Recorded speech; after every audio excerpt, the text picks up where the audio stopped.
경매수골 현미경입니다. 농지연금 가입 기준이 완화가 됐어요. 현재는 만 65세부터 가입할 수 있었는데요. 앞으로는 60세로 변경이 된답니다. 아니, 이렇게 됐어요. 이렇게 되면 농지연금 가입이 확대된다라는 이야기죠. 가입 기준이 완화됐다는 것은 당연히 농지연금 금액이 늘어난다는 거예요. 지금보다 300억 정도 늘어나서 약 2,106억 원? 뭐 이쯤 된다라는 건데, 이게 어느 정도는 저는 현실성을 반영했다라는 생각이 들어요.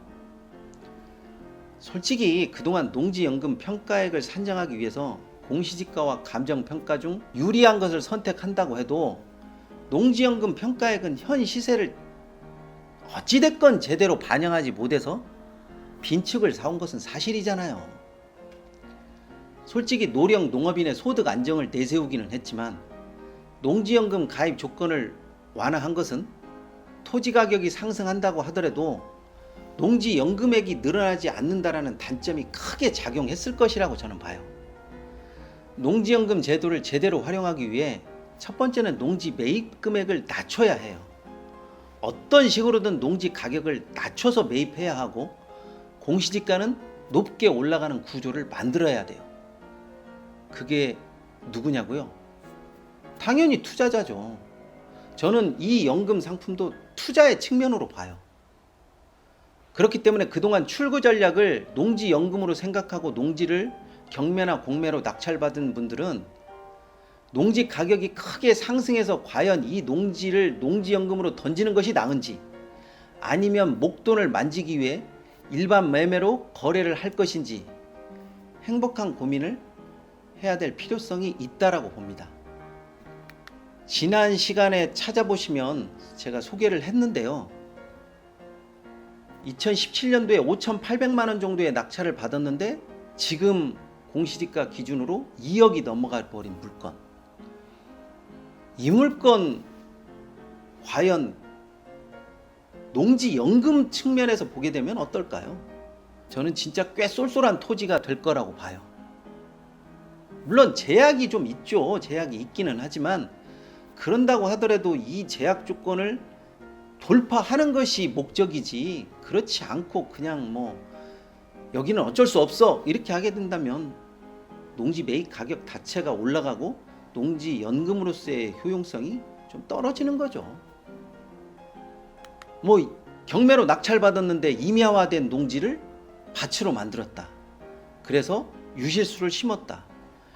이 땅도 가치만 놓고 보면 꽤 높은 가치를 보여지는 거죠. 뭐 어떻게 하느냐에 따라서 다 달라요. 이런 것을 어떤 관점에서 보고 어떤 투자적인 측면을 측정을 할 것인가, 뭐 그런 것이 솔직히 가장 키포인트라고 봐요. 그래서 상대적으로 젊은 층에서도 이번 농지연금 가입 완화가 저는 꽤 유리하게 작용될 것으로 보이더라고요. 다만 농지 취득과 농업인이라는 제약 조건을 어떻게 뛰어넘을 것인가, 그리고 어떤 식으로 활용할 것인지는 뭐 각자의 상황에 따라서 고민거리가 되기는 하겠지만, 그래도 뭐 안 되는 것은 없어요. 제가 늘 말씀드리지만 안 된다라고 생각하면 안 되는 방법만 생각이 나오는 거고요. 된다고 생각하면 되는 쪽으로 긍정적인 방법이 떠오르더라고요. 사실 어떤 것도 무조건 장점만 되는 것은 없어요. 장점이 있으면 반드시 단점이 있을 수밖에 없죠. 농지연금에 대한 가입 연령 기준을 낮췄다라고 하더라도 그것을 제대로 활용하지 못하면 그냥 흘러가 버리는 그냥 그런 기회가 되고 말아요. 조금만 활용을 한다라고 하면 조금 더 일찍부터 요건 완화의 장점을 파고들어서 어떻게 하면 자신에게 좀 더 유리한 점을 부각시킬 수 있을까? 이 점에 대해서 고민을 해보시기 바랍니다. 저는 앞으로도 농지연금을 통해서 국가나 공공기관이 농지에 대한 지배력을 늘려나가려고 하기 때문에 이 농지연금이 축소되거나 아니면 제약이 강화되거나 그럴 가능성은 저는 없다고 봐요. 누군가는 이렇게 농지연금을 완화하다가 갑자기 확 규제를 늘리는 거 아니야? 뭐 이렇게 생각하시는 분이 있을까봐 제가 미리 말씀드리는 거예요.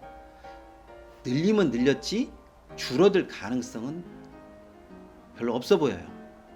적어도 현재까지는요.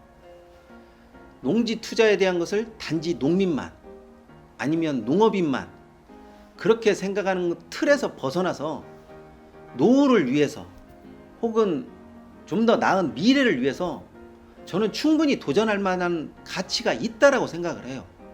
그리고 농지연금에 대한 생각을 가지면 저는 누구나 이 기회를 활용할 수 있을 거라고 생각을 해요. 어떻게 보면 농지에게 있어서 농지연금은 최후의 보루가 되는 거죠.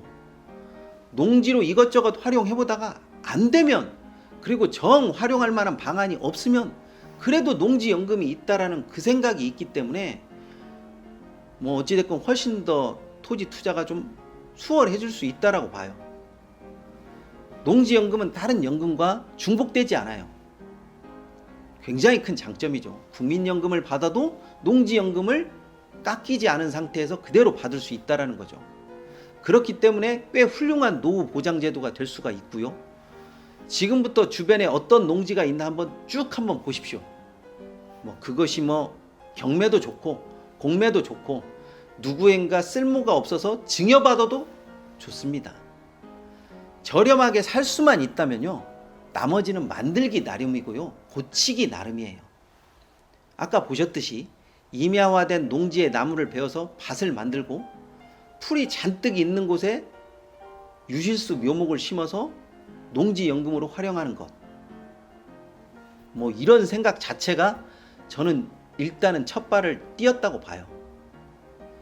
이번에 개정된 농지법으로 농지 취득 자격 심사가 강화된 것은 사실이에요. 그런데 조금만 실체를 들여다보면요, 실제로 농지를 취득해서 농지로 활용하지 않는다는 것을 문제 삼겠다라는 것이지 농지로 활용하기 위한 취득 자체를 막는 것이 아니어서 큰 문제는 되지 않을 것 같아요. 그러니까 미리부터 겁먹을 일은 아니라고 생각이 돼요. 적어도 농지를 활용하여 농지연금까지 생각한다면 지금의 이 규제 완화가 오히려 경쟁자가 줄어드는 이익도 있을 것이라고 봐요.